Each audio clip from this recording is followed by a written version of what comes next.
Olá, bem-vindo, bem-vinda ao capítulo 1º da obra A Interpretação dos Sonhos, chamado A Literatura Científica que Trata dos Problemas dos Sonhos. Freud vai apresentar nesse capítulo, na abertura do seu livro, esse grande clássico da história do pensamento universal, ele dirá que apresentará provas de que existe uma técnica psicológica que torne possível interpretar os sonhos.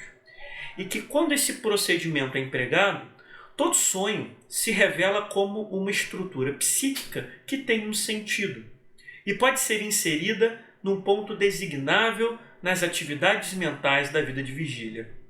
Vida de vigília aqui quer dizer a nossa vida quando estamos acordados. Então Freud está dizendo nesse texto que ele pretende provar ao longo deste livro e ao longo de todas estas páginas de que os sonhos têm uma estrutura psíquica que carrega um sentido.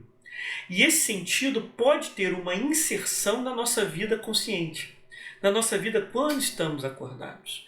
Ele continua dizendo que vai se esforçar por elucidar os processos a que se devem a estranheza e a obscuridade dos sonhos, e por deduzir desses processos a natureza das forças psíquicas por cuja ação concomitante ou mutuamente oposta os sonhos são gerados. A partir desse ponto, ele começa a falar sobre o pouco progresso que houve na compreensão científica dos sonhos, apesar de muitos milhares de anos de esforço.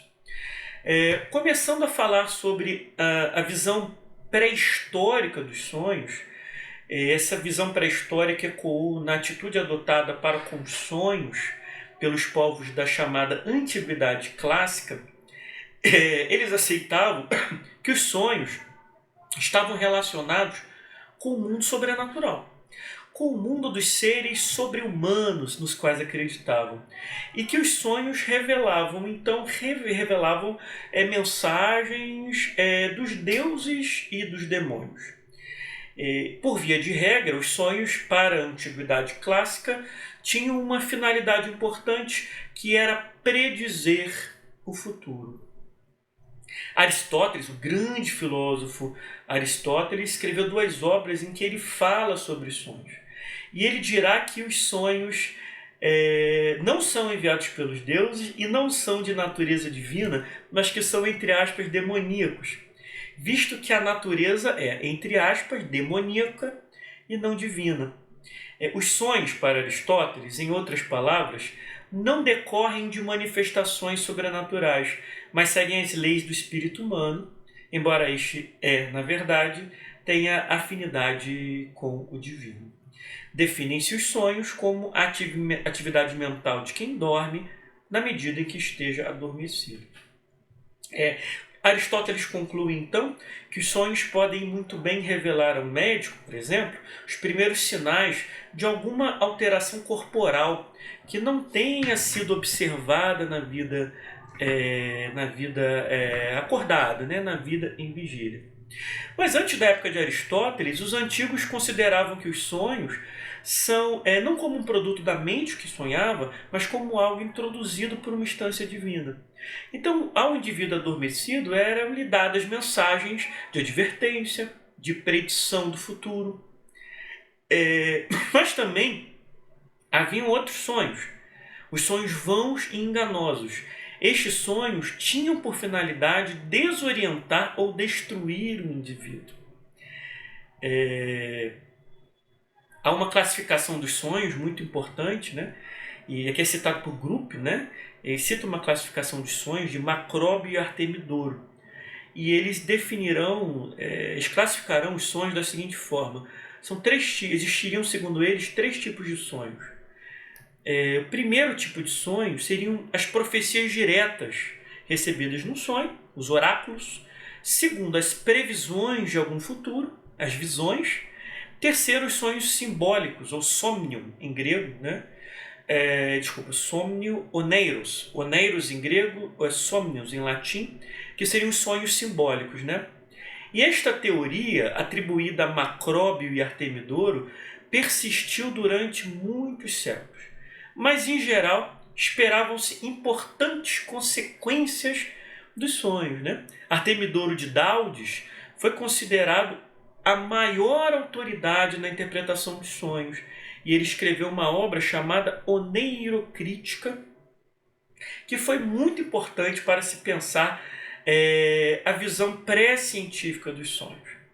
Então, gente, a visão pré-científica dos sonhos, adotada pelos povos da antiguidade, estava em completa harmonia com a visão que eles tinham do universo em geral, que os levou a projetar no mundo exterior, como se fossem realidades, coisas que de fato estavam dentro das suas cabeças, né?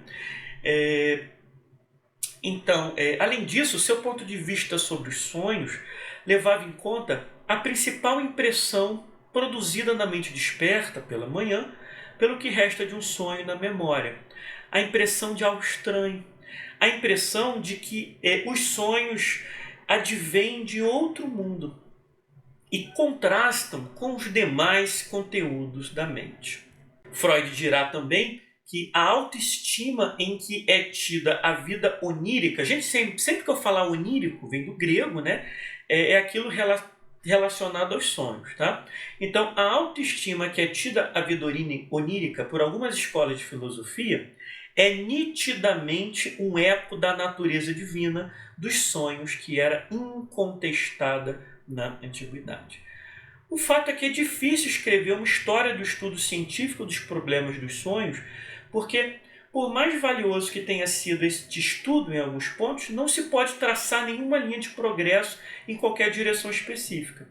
Não se lançou nenhum fundamento de descobertas seguras no qual um pesquisador posterior pudesse edificar algo. Então, Freud encerra o seu primeiro capítulo afirmando o seguinte: ele se propõe, então, a uma pesquisa detalhada desse tipo, predominantemente psicológica por natureza, e é o que ele tem a oferecer nestas páginas. E este é um ponto absolutamente revolucionário da obra Interpretação dos Sonhos de Freud, né? Onde a sua proposta é uma pesquisa psicológica, rompendo com as tradições de que os sonhos têm elementos sobrenaturais, elementos divinos, elementos mágicos. Ele proporá, a partir de uma abordagem científica, uma pesquisa psicológica.